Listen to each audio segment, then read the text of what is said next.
একজন বয়স্ক মানুষ আমাকে এসে বললেন, তার ৭৫-৮০ বছর বয়স হবে, মাগো ১০০ দিনের কাজের টাকাটা এখনো পাইনি। আমি বললাম, ১০০ দিনের কাজের টাকাটা কেন্দ্রীয় সরকার এখান থেকে যে টাকাটা তুলে নিয়ে যায় সেখান থেকে দেয়।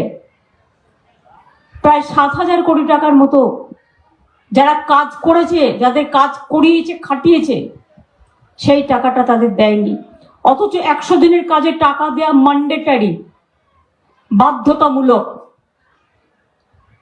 ২৩-২৪-এ এসে বলবে ক্ষমতায় ইলেকশনের আগে ৩টে গ্যাস দেবো, ৪টে গ্যাস দেবো, ৬টা গ্যাস দেবো, অমুক টাকা দেবো, তারপরে দেখবেন সব হাওয়া। আজকে আমরা নিজেরা গর্ব করে বলতে পারি যে সরকারটা ১০০ দিনের কাজে ৫ বছর পর পর আমরা প্রথম হয়েছিলাম, তাদের একটা টাকাও দেয়নি। সব রাজ্য দেখুন, আমি যদি মিথ্যে কথা বলি আমাকে বলবেন, আমি মিথ্যে কথা সাধারণত বলি না। সাধারণত কেন, জেনে শুনে কখনোই বলি না। আমি অন্য নেতাদের মতো নই, আমি একজন সাধারণ কর্মী এবং সাধারণ মানুষ। মিথ্যে কথা বলায় রাজনীতি করা আমার পেশা নয়, নেশাও নয়। আমি রাজনীতি করি সমাজ সেবার জন্য। আমরা আমাদের রাজ্য সরকার থেকে ৪০ লক্ষ লোককে এখন ১০০ দিনের কাজ দিতে পেরেছি এবং ১০ কোটি কর্মদিবস তৈরি করেছি। আমি সব ডিএমদেরই বলবো, পঞ্চায়েতগুলোকেও বলবো, মিউনিসিপ্যালিটিকেও বলবো, যারা ১০০ দিনের কাজ করে টাকা পায়নি তাদের বেশি করে কাজে লাগাতে। তাদের তো একটা লিস্ট আছে। কেন তাদের দিতে বলছি, তার কারণ তারা টাকা পায়নি। তাদের যদি আমরা একটু সাহায্য করতে পারি কাজ দিয়ে, অন্তত যখন টাকা আসবে তখন তারা পাবে।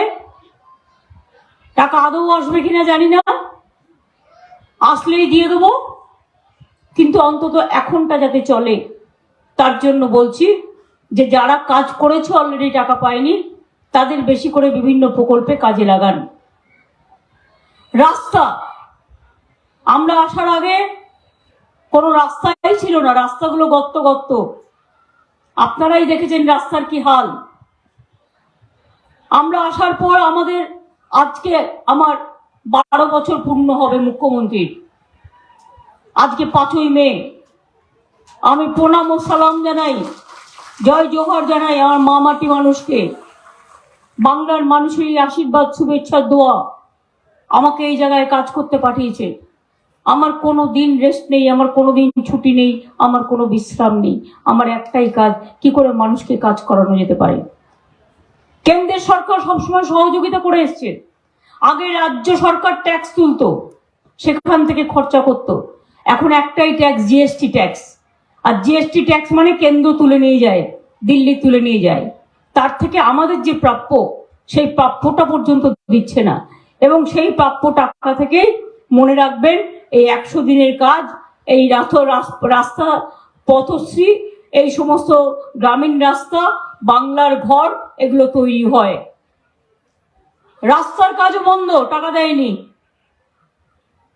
আমরা ১ লক্ষ কিলোমিটার রাস্তা, গ্রামীণ রাস্তা তৈরি করেছি, আমি গর্বের সাথে বলতে পারি।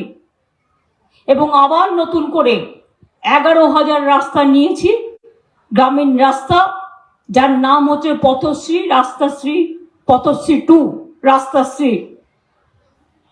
অনেক রাস্তা ভেঙে গেছে, তাই ১১,০০০ কিলোমিটার রাস্তা আবার নতুন করে পুরোপুরি রাজ্য সরকারের টাকা দিয়ে আমরা তৈরি করছি, যাতে মানুষ একটু আশার আলো পায়। অনেকে আমাকে বলে, দিদি আমি ঘরটা পেলাম না। আপনাদের ঘরের টাকা বন্ধ করে দিয়েছে।